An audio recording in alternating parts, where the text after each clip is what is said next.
ხუან ბაგრატიონის ვიზიტის პირველი დღე საქართველოში თბილისის დათვალიერებასა და მეგობრებისთვის ქართული სამზარეულოს გაცნობას დაეთმო. სამეფო გვარის წარმომადგენელს საქმიანი შეხვედრებიც აქვს დაგეგმილი, თუმცა მანამდე ნათესავების მონახულებასაც აპირებს. ესპანეთში გაზრდილმა ბაგრატიონმა ქართული კარგად არ იცის, თუმცა ყანწით ხელში სადღეგრძელოს მთავარ სიტყვას მაინც მშობლიურ ენაზე ამბობს. გაუმარჯოს ერთადერთი სიტყვა, რომლის ქართულად წარმოთქმასაც ხუან ბაგრატიონი კამერის წინ ბედავს. სამშობლოს სადღეგრძელო სამეფო გვარის წარმომადგენელმა ყანწით დღეს პირველად დალია. ხუან ბაგრატიონი თბილისში ამ დილით ჩამოვიდა და ქალაქის დათვალიერების შემდეგ მეგობრებს ქართული სამზარეულო გააცნო.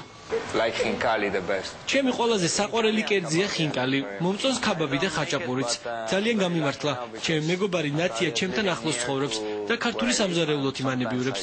ფიქრობ, ჩვენი სუფრა ჩემს უცხოელ მეგობრებსაც მოეწონებათ. მეც გავსინჯე, ეს კერძი, რომელიც პრეზიდენტ ბუშ მოეწონა, მართლაც გემრიელია. ყველაფერი არაჩვეულებრივია, ძალიან სასიამოვნო ღვინოა. სწორედ თელიანი ველის კაბერნე საფერავით მოიხიბლა ჰიუ გრანტი ლონდონში, როდესაც ხუან ბაგრატიონმა ის ეროვნულ დღესასწაულთან დაკავშირებულ მიღებაზე დაპატიჟა. ჰოლივუდის ვარსკვლავი მისი ახლო მეგობარია. მათ ერთმანეთი ესპანეთში წლების წინ გოლფის თამაშის დროს გაიცნეს და დღემდე კარგი ურთიერთობა აქვთ. მისტერ გრანტი, როგორც ფილმებიდან ჩანს, ძალიან ინტელიგენტი და უშუალო ადამიანია. აქვს იუმორის საოცარი გრძნობაც. დიდი სიამოვნებით დამთანხმდა საქართველოს საელჩოში მიღებაზე წამოსვლაზე. დამპირდა, რომ თბილისში ჩამოვა. ალბათ ძალიან მალე ჩამოვიყვან. ქართული ღვინო მასაც ძალიან მოსწონს. მე ყველას ვუხსნი, რომ საქართველო ღვინის საკვანია.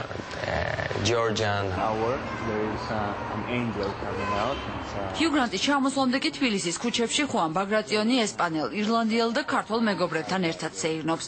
ძველი ქალაქის ისტორიული უბნები ფეხით მოიარეს და ახლა დაშენებული მშვიდობის ხიდიც მოინახულეს. ეს ხიდი ინტერნეტით ჰქონდა ნანახი, ძალიან ლამაზია. როგორც ვთქვი, საქართველოში ბევრი რამ შეიცვალა. მე სწორედ ამ ცვლილებების და ჩემი ქვეყნის უკეთესად გასაცნობად ჩამოვედი. მაინტერესებს შევისწავლო, თუ შემიძლია დავეხმარო ჩემს ქვეყანას. იქნება ინვესტორებიც დავაინტერესო. მინდა ერთგვარი შუამავალი ვიყო საქმიანი წრეების წარმომადგენლებსა და საქართველოს შორის. ნახოთ რა გაგვივა. მთავარია, რომ მე საქართველოს ვეკუთვნი. სამშობლოში მეხუთე ვიზიტისას ხუან ბაგრატიონი სამეფო კარის სკანდალსაც შეეხო და განაცხადა, რომ მას ტახტზე პრეტენზია არ აქვს.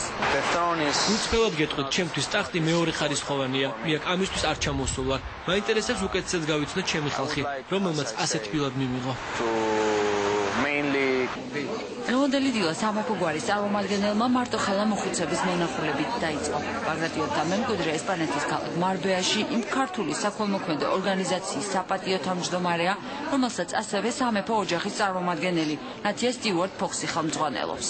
ეს იყო მხოლოდ დასაწყისი და იგი ძალიან აღფრთოვანებულია იმ ფაქტით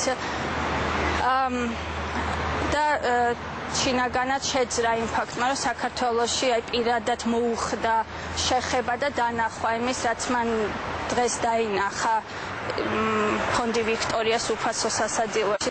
ხუან ბაგრატიონი თბილისში კიდევ რამდენიმე დღე დასრჩება. მას შეხვედრა დიასპორის საკითხებში საქართველოს სახელმწიფო მინისტრთან ექნება. სამეფო გვარის შთამომავალი საკუთარ ნათესავებსაც მოინახულებს.